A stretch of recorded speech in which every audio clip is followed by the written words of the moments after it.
समुद्र में समाई द्वारिका का रहस्य। समुद्र एक ऐसी गहराई जहां सिर्फ पानी नहीं बल्कि इतिहास के अनगिनत राज दफन है। लेकिन क्या होगा अगर इसी समुद्र के नीचे एक पूरी नगरी छिपी हो? एक ऐसी नगरी जो कभी दुनिया की सबसे समृद्ध जगहों में गिनी जाती थी और फिर एक ही पल में हमेशा के लिए गायब हो गई। ये कहानी है द्वारिका की, वो पौराणिक नगरी जिसे भगवान श्री कृष्ण का राज्य कहा जाता है। कहा जाता है ये शहर सोने की तरह चमकता था। यहां ऊंचे ऊंचे महल थे, चौड़ी सड़कों पर रथ दौड़ते थे और हर कोने में समृद्धि बसती थी। लेकिन इतनी भव्य नगरी आखिर गायब कैसे हो सकती है? कहानी के अनुसार एक रात समुद्र अचानक उफान पर आ गया।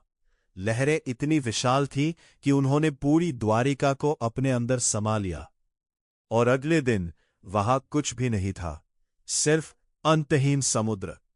लेकिन क्या यह सिर्फ एक कहानी है? 1960 के दशक में जब समुद्र के अंदर खोज शुरू हुई तो वैज्ञानिकों को वहां ऐसे पत्थर मिले जो किसी प्राकृतिक चट्टान जैसे नहीं थे।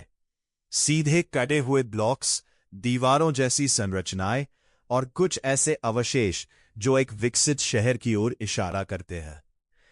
विशेषज्ञों का मानना है ये अवशेष हजारों साल पुराने हो सकते हैं, लेकिन इतिहास अब भी खामोश है। अगर द्वारिका सच में थी तो वो डूबी कैसे? क्या ये एक भयंकर प्राकृतिक आपदा थी या फिर इसके पीछे कोई ऐसा रहस्य है जिसे आज तक छुपाया गया है?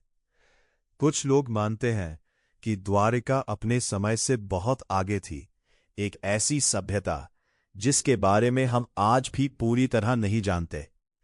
और शायद समुद्र की उन गहराइयों में आज भी कुछ ऐसा छिपा है जो हमारी पूरी इतिहास की समझ को बदल सकता है।